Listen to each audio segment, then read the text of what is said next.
സംസ്ഥാനത്ത് വരും മണിക്കൂറിൽ മഴ കൂടുതൽ ശക്തമാകുമെന്ന മുന്നറിയിപ്പാണ് ഇപ്പോൾ കേന്ദ്ര കാലാവസ്ഥാ വകുപ്പ് നൽകുന്നത്. അറബിക്കടലിലെ ചക്രവാത ചുഴികളുടെ സ്വാധീനം മൂലം സംസ്ഥാനത്ത് അതിശക്തമായ മഴ തുടരുമെന്നാണ് റിപ്പോർട്ടുകൾ സൂചിപ്പിക്കുന്നത്. അടിയന്തര സാഹചര്യങ്ങൾ മുൻനിർത്തിയാൽ വിവിധ ജില്ലകളിൽ ജാഗ്രതാ നിർദ്ദേശവും പുറപ്പെടുവിച്ചിട്ടുണ്ട്. കണ്ണൂർ, കാസർഗോഡ് ജില്ലകളിൽ ഒറ്റപ്പെട്ട ശക്തമായ മഴയ്ക്ക് സാധ്യതയുള്ളതുകൊണ്ട് ഓറഞ്ച് അലർട്ട് പ്രഖ്യാപിച്ചിരിക്കുകയാണ്. ശക്തമെന്ന് പറയുമ്പോൾ അതിശക്തമായ മഴയാണ്. ഒറ്റപ്പെട്ടയിടങ്ങളിൽ ഇടിമിന്നലിനും മണിക്കൂറിൽ 50 കിലോമീറ്റർ വരെ വേഗതയിൽ ശക്തമായ കാറ്റിനും സാധ്യതയുള്ളതുകൊണ്ട് പൊതുജനങ്ങൾ അതീവ ജാഗ്രത പാലിക്കണമെന്ന് കാലാവസ്ഥാ നിരീക്ഷണ കേന്ദ്രം അറിയിച്ചിട്ടുണ്ട്.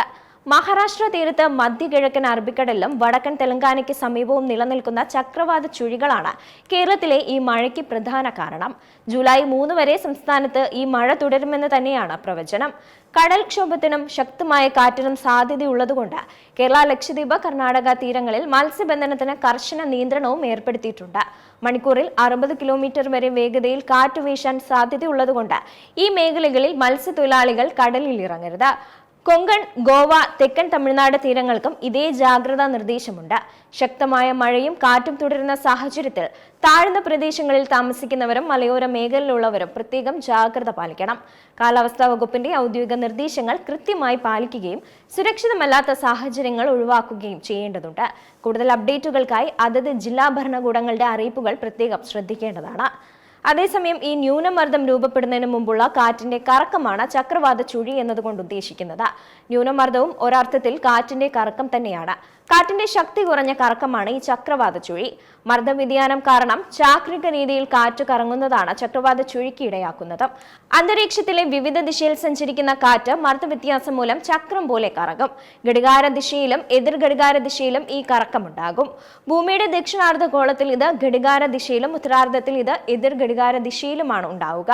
ഭൂമിയുടെ കറക്കം കൊണ്ടുണ്ടാകുന്ന കൊറിയോലിസ് ബലമാണ് അർദ്ധഗോളത്തിൽ ഇത്തരത്തിൽ വിപരീത ദിശകളിൽ ചക്രവാത ചുഴിക്ക് ഇടയാക്കുന്നത്. ചക്രവാത ചുഴി ശക്തിപ്പെടാൻ ന്യൂനമർദ്ദമാകും. എന്നാൽ എല്ലാ ചക്രവാത ചുഴിയും ന്യൂനമർദ്ദമാകണം എന്നുമില്ല. ചക്രവാത ചുഴി ന്യൂനമർദ്ദമാവുകയും അത് പിന്നീട് ഡിപ്രഷൻ അഥവാ തീവ്ര ന്യൂനമർദ്ദമാവുകയും പിന്നാലെ ഡീപ് ഡിപ്രഷൻ അഥവാ അതിതീവ്ര ന്യൂനമർദ്ദമാവുകയും ചെയ്താൽ മാത്രമാണ് ചുഴലിക്കാറ്റിലേക്കുള്ള വഴി തുറക്കുകയുള്ളൂ.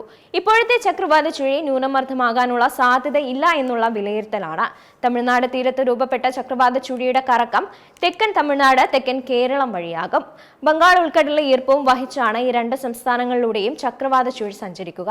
പടിഞ്ഞാറൻ കാറ്റ് തടസ്സമുണ്ടാക്കുന്നത് കൊണ്ട് തന്നെ കേരളം കടന്നു പോകാൻ ഇടയില്ല എന്നുള്ളതാണ് സൂചന. ഏറ്റവും പുതിയ വാർത്തകളും വിശേഷങ്ങളും വിരൽത്തുമ്പിലറിയാൻ സീ മലയാളം ന്യൂസ് എല്ലാ ഡിജിറ്റൽ പ്ലാറ്റ്ഫോമുകളിലും ലഭ്യം.